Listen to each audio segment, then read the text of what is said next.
drug cheats and punishments. So essentially, it's clear that cheaters are motivated, no matter the repercussions. Hunt had a request that he wanted more pay on behalf of Brock Lesnar failing some kind of test.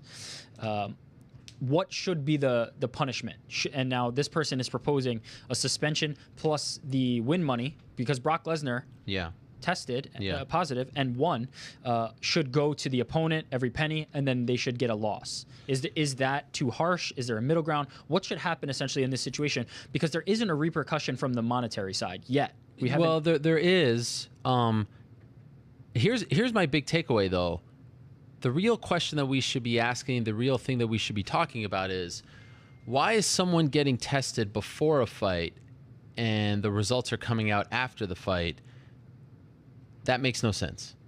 That, to me, seems counterproductive. Why are you even going through the trouble of randomly testing someone before a fight if the results are only going to come out after the fight? The point of random testing, in my opinion, is to catch someone who may be potentially cheating before he steps foot in the octagon or cage, to avoid any kind of injury and to not give someone the opportunity to fight if they're gaining an advantage over their opponent.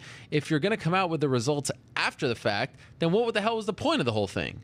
Oh, I feel like you're cutting off your nose to spite your face here. What do you mean? Because if it was not feasible or possible to have the results before the fight, there's still a value to having this test. There is a value, obviously, but you don't agree with the fact that if we're going to be engaged in this relationship with USADA, if we're testing guys on the upcoming UFC 202 card, we need to make sure that all the random drug testing that is taking place for that card is coming out before the card. It is a bad look on the sport, and it is a bad look when a guy is fighting, especially one with the kind of power that Brock Lesnar possesses, and then it comes out after the fact that he may have been potentially cheating. Now, again, we don't want to accuse him of anything. Sure. He still has his say, due process, all that stuff, but you can't come out with it after the fact. Again, this thing is evolving, and I hope that they rectify that. I hope they realize that it just doesn't make any sense. It's one thing to come out with it after the fact when there's a race. It's another thing to come out with it after the fact when there's a cage fight and guys are getting punched in the face. I could not agree with you more on that point, but what I'm saying is logistically that may not be feasible, and I think testing should still be done regardless of that. No. Of course it should be done. I'm not saying stop doing it. 1,000%. Look, if this is the only option, this is the only option. That's but my I believe it's feasible because there's a lot of money invested in this USADA deal. There's a lot of money going from the UFC to USADA. I feel like it behooves them to figure out a way. Okay, all the guys. It may be completely anonymous, but we know who are the guys being tested for this card. I mean, there has to be some system in play. I feel like they have to figure that out. Let's look at an example that's more extreme than Brock. Let's say it's somebody filling in on 2 days, a week's notice, and they get tested and the results come out after. There's going to be situations where we can't avoid this. Going to be situations. The only time that I think that the test should come out after is if you're being tested that night, and that is still happening. Now we know that you got to be pretty dumb at this point to be failing the fight night test. It still happens, but you know that one is coming. You know that one is coming. Test, as exactly. They say. So that one obviously is going to come out after the fact because it's happening the night of the fight. But a test that happened on June 28th is coming out on July 14th. What was it? No, 15th. June 28th. That's 17 days later. Yeah. Come on. That doesn't make any sense. So you can understand why Mark Hunt is livid right now. Now, is there what should the repercussion be? Because as far as I know, he doesn't get compensated for the loss. Mark Hunt doesn't. Is there? Well, he's asking to be. He's asking to be. Do you feel that that's fair? Do you feel that he should be? It's a very difficult situation because he lost. It'd be. It's not something that I feel like I can just sit here and be like, okay, take 50% of his purse. You know what I mean? But I feel like there has to be some kind of justice. There is. No, but there is. I think it is in the 50 to 70 range, but it's up to their discretion. I have to look into that more. But there is definitely a monetary punishment involved, 1,000%. It's not just a 2-year deal or whatever it is. There's definitely money coming out of the pocket. But it doesn't go to Hunt? Does it? No. It goes to the... To USADA? No, to the commission, no? No, this has nothing to do with the commission. Oh, you're saying there's a punishment... Yeah. Not from the athletic commission, but from USADA themselves. Yeah. I'm not talking about the athletic commission right now. I'm talking only USADA right now. Of course, USADA is the one who administered the test. If USADA didn't do the test... Now, Nevada's different because they're one of the few commissions that's doing their own random drug testing.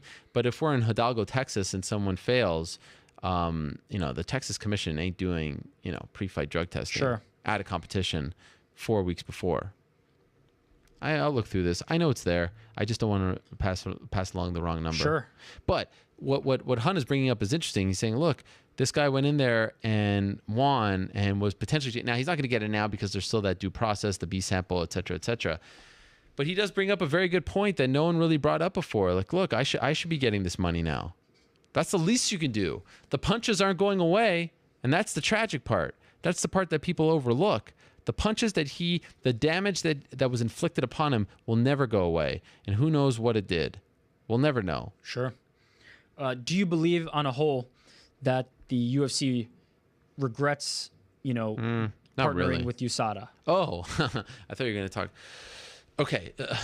So a lot of people are reaching out to me about this. Oh, Brock Lesnar. To me, the first takeaway was the one that I mentioned about just moments ago about, it coming out, doing the test early and it coming out. The second one was Frank Fertitta, Zuffa are bigger visionaries than we all thought. They're getting out at the right time. We talked about this last week. And maybe the USADA deal makes even more sense now. I mean, think about it. Partnering with an independent body who is going to essentially try to mess up your plans constantly. You know what I mean? There's nothing good. And they used to talk about how the media was obsessed with this stuff and we were just harping on Vitor Belfort and all that. Who wants to be in business with someone whose sole mission is to essentially screw up your plans? Now, of course, USADA isn't trying to screw up their plans, but that's what keeps happening. Right. Machida getting pulled, John Jones getting pulled, Brock Lesnar's out, Yoel Romero's out. I mean, all these guys, and it's going to continue to happen. And so, yeah, it's a great PR move. It's a good move, but it's a good problem for someone else to deal with, not you. Yeah. You know what I mean? And that's why I'm like, man, these guys, they got out at the perfect time. Because imagine we're going to New York and something happens there 2 days before and there's more people. I mean, who needs this headache? The UFC was purchased in 2000 when it was the Wild West, when very few commissions were on board, very few territories worldwide were on board. And slowly but surely, they did a fantastic job of running towards legislation, running towards, the commissions accepting them and overseeing them and all this stuff. And then we had all these other steps with the TV deal and with USADA now and Reebok, blah, blah, blah, blah, blah. But back then, they could do whatever they want.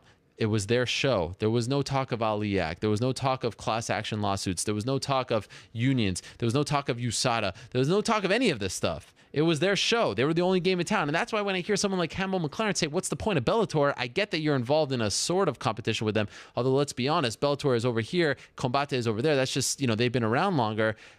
Of course, there's a reason for Bellator. That's why I thought it was a rhetorical question. You get what I'm saying? I do, absolutely. Let's address this specifically. Go back to that moment where the UFC decides to partner with USADA, or at least announces, let's say, the very final hour. Do they do it again?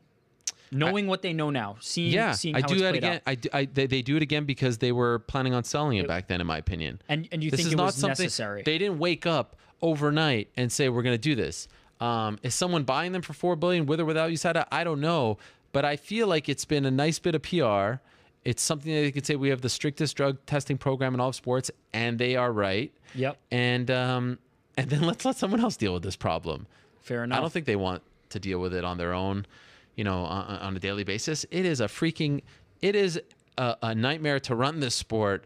Dana White always says, first thing he knows when he wakes up, there's going to be problems, fires to put out. That was before USADA. Can you imagine what it's like now?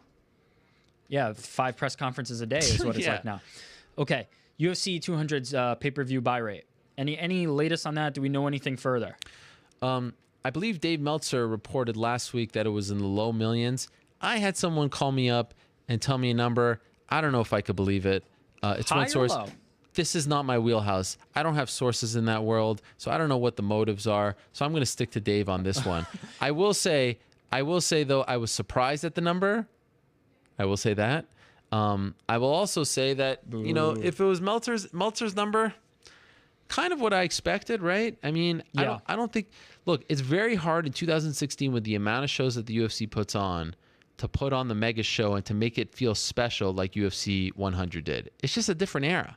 and I give him a lot of credit. But man, UFC 200 could not disappear quick enough, I feel like, for the UFC. It's just been one headache after the next, and that's what happens when you try to stack the deck. And I believe 202 is going to dwarf it. I really do. I think it's going to beat it. Whatever number it is, I still think 202 is going to beat it. Listen to Helwani and never put 3 title fights on the card. Yes, that's the other thing. I'm happy you mentioned that.